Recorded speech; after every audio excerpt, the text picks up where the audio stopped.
खुलुमबाय बड'लेण्ड इंखं टेलिभिजन स्टुडिय'आव आं हायनार गयारि दिनैनि गाहाय रादाबफोराव दङ। मसलपुराव AMFIRS नि मुलाम्फागिरिफोरनो चेक रानदों। बिटिआरनि सार्भे खालामजायै माखासे ओनसोलाव ड्रन बाहायना गोदान मानसावगारि बानायगोन।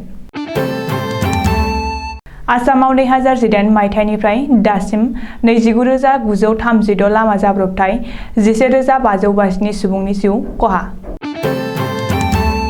APDCL आ मोब्लिबनि मासुलाव 2 रां बारायनो थांखि दैखांदों। काछाराव सासे नकल SI हमजादों। दानिया फैदो आबुं रादाबाव।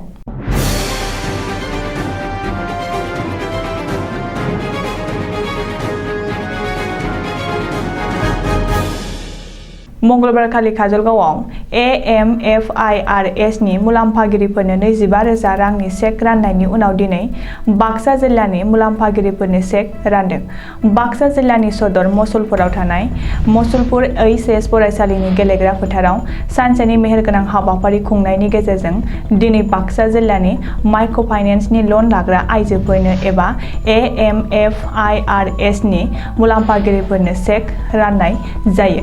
बे हाबाफारियाव आसामनि राङारि मन्थ्रि अजन्ता नेउगा बाहागो लानानै रोजा रोजा AMFIRS नि मुलाम्फागिरिफोरनो चेक राननानै होयो। बबेखानि माइक्र' फाइनेन्सनि लन लाग्रा आइजोफोरनो AMFIRS बिथांखिनि सिङाव चेक राननाय हाबाफारियाव आसामनि केबिनेट मन्थ्रि आरो चापागुरिनि MLA उर्खाव गोरा ब्रह्म, बिटिआरनि गाहाय प्रमद बर', बरमानि MLA भुपेन बर', तामुलपुरनि MLA जलेन दैमारि, बिटिआरनि बुंथिगिरि कातिराम बर', EM घनश्याम दास, राकेश ब्रह्म, बाक्सानि जिल्ला बेंगिरि, गोबांसा गोजौ थाखोनि मावख'गिरिफोर आरो बाक्सा जिल्लानि रोजा रोजा AMFIRS नि मुलाम्फागिरिफ्रा बाहागो लायो। मख'नो गोनांदि थांनाय बिधान सभा बिसायख'थिनि सिगां गिबि मन्थ्रि डक्टर हिमन्त बिश्व शर्माया रायजो राजाफोरनो खोथा होनाय बादियै आरो BJPनि बिसायख'थियारि इस्ताहाराव लिरनाय बादियै माइक्र' फाइनेन्सनिफ्राय लन लानाय रोजा रोजा आइजोफोरनो चेक राननानै होनाया सोलिगासिनो दं। बिटिआरनि सुबुं थानाय माखासे सार्भे खालामजायै ओनसोलफोराव ड्रन बाहायना सुगोन आरो बिटिआरनि गोदान मानसावगारि बानायनाय जागोन। मिथिनो हानाय बादिब्ला बिटिआरनि गोदान मानसावगारि बानायनायनि थाखाय BTC खुंथाय, आसाम सोरखार आरो भारतनि सार्भेनि गेजेराव मंगलबारखालि मोनसे गोरोबथा खालामनाय जायो। बे गोरोबथा एबा MOU आव आसामनि लेन्ड रेकर्ड एन्ड सार्भेनि डाइरेक्टर गयानेन्द्र देब त्रिपाठी, BTCनि प्रिन्सिपाल सेक्रेटारि शान्तानु गतमारे, आसाम नागालेण्ड GDCनि डाइरेक्टर भेंकाटेश्वरा राव आरो गोबांसा मावख'गिरिफ्रा सागान होयो। मख'नो गोनांदि बे गोरोबथानि गेजेरजों survey of village and mapping with improvised technology in village area सुंद'यै साबमिटपा बिथांखिजों बिटिआरनि सिमना फुवारनाय जागोन। बिटिआरनि सार्भे खालामजायै माखासे ओनसोलाव ड्रननि जोहै गोदान मानसावगारि बानायनायाव मावख'गिरिफ्रा हानि रेकर्ड खालामनायाव गोदान खाबु मोनगोन।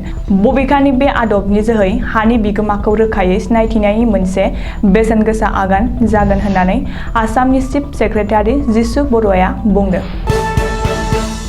गोदान बोसोर रंजानायनि मुङाव जौ लोंना गारि सालायनाय आरो जाब्रबथायाव सुबुंनि जिउ गोमानायखौ होबथानो थाखाय सोरखारा गोख्रों राहा लानाय समावनो थांनाय 2018 मायथाइनिफ्राय रायजोआव लामा जाब्रबथाय जानाय आरो जाब्रबथायाव जिउ गोमानायनि मोनसे डाटा सोराङाव फैदों। सोरखारनि रिपर्ट बादियैब्ला आसामाव थांनाय 2018 मायथाइनिफ्राय दासिम गासै 29,936 लामा जाब्रबथाय जाबाय आरो बै जाब्रबथायफोराव गासै 11,557 सुबुङा अबथिरा जिउ गोमादों। जाब्रबथायाव जिउ गोमानाय बांसिन सुबुङानो 18 बोसोरनिफ्राय 35 बोसोर बैसोनि। बबेखानि बै गासै लामा जाब्रबथायनि गाहाय जाहोनानो जौ लोंना गारि सालायनाय, हेलमेट हमालासे मटर साइकेल सालायनाय आरो जोबोर गोख्रैथिनि गारि सालायनाय होननानै सोरखारनि सुलुङाव फोरमायदों। मख'नो गोनांदि मैया गुवाहाटी खानापारानि एडमिनिस्ट्रेटिभ स्टाफ कलेजाव ट्रेफिक इन्टारसेप्टरनि गारि बेखेवनाय हाबाफारिनि गेजेरजों रायजोनि हान्थामेला मन्थ्रि चन्द्र महन पाटवारिया गारि सालायनायाव सांग्रां जानो खावलायो। बेजों लोगोसेनो गोदान बोसोरनि रंजानायाव जौ लोंना गारि सालायनाङा आरो जोबोर गोख्रैथिजों गारि सालायनाङा होनना खावलायनानै बाइक सालायनायाव हेलमेट गाननो थाखाय खावलायो। बबेखानि गारि सालायनायाव सोरखारनि बिथोनफोरखौ मानियाब्ला हान्थामेला बिफाना गोख्रों राहा लागोन होननानैबो मन्त्रि चन्द्र महन पाटवारिया सोगोमदों। सरासनस्रा रायजो राजाफोरनि थाखाय मोनसे गाज्रि खौरां। गोदान बोसोरनि समावनो मोब्लिबनि मासुल बारायनो हागौ। मोब्लिबनि मासुल बारायनो थाखाय Assam power distribution company limited सुंद'यै APDCL आ थांखि दैखांदों। मिथिनो हानाय बादिब्ला मोब्लिबनि मासुलखौ मोनफ्रोमबो इउनिटआव 2 रां बारायनो थाखाय APDCL आ आसाम इलेक्ट्रिसिटि रेगुलेटरनि कमिसन सुंद'यै AERC नो थांखि दैथाय हरदों। मख'नो गोनांदि APDCL आ दैथायहरनाय थांखिखौ AERC आ गनायथि होयोब्लाबो रायजोआव मोब्लिबनि मासुलआ मोनफ्रोमबो इउनिटआव 2 रां बारायगोन आरो मोब्लिबनि मासुल बांनाया फैबाय थानाय गोदान बोसोरनिफ्रायनो गोहोम गोग्लैनो हागौ होननानै सन्देह खालामदों आरो माखासे थाखोआव सावरायलायदों। बबेखानि गोदान बोसोरनिफ्राय मोब्लिबनि मासुलआ 2 रां बारायोब्ला सरासनस्रा रायजो राजाफोरनो बिनि बिबानखौ रुजुननो नांगोन। AERC आ खानानै होनाय बायदियै रायजोआव आथिखालाव मोब्लिबनि बेसेना 120 इउनिटसिम मोनफ्रोमबो इउनिटआव 5.4 रां, 120 निफ्राय 240 इउनिटसिम मोनफ्रोमबो इउनिटआव 6.65 रां आरो 240 इउनिटनिफ्राय मोनफ्रोमबो इउनिटआव 7.65 रां। काछार जिल्लायाव सासे नकल पुलिस अफिसार हमजादों। काछार पुलिस बड'फुरनिफ्राय आसाम पुलिसनि सासे नकल साब इन्सपेक्टरखौ हमदों। काछार पुलिसआ बड'फुरनिफ्राय हमनो हानाय आसाम पुलिसनि नकल साब इन्सपेक्टरखौ 22 बोसोर बैसोनि सामिर हुसैन होननानै सिनायथि होदों। सुलुङाव फोरमायथिनाय बादिब्ला नकल SI सामिर हुसैनआ 10 थाखोखौबो उथ्रिसारनो हायाखै। नाथाय बियो नकल साब इन्सपेक्टर जाना काथिगौरा आरो बड'फुर ओनसोलाव माखासे सुबुंफोर सिगिसखौ उदखार खालामनानै रां दाबिबोदों। मख'नो गोनांदि सामिर हुसैनआ आसाम पुलिसनि साब इन्सपेक्टरनि खसाब एबा इउनिफर्म गाननाय मोनसे सावगारिया ससियेल मिडियाआव आरो फेसबुकआव भाइरेल जानायनि उनावनो काछार पुलिसआ दुथां सामिर हुसैनखौ बड'फुरनिफ्राय एरेस्ट खालामो।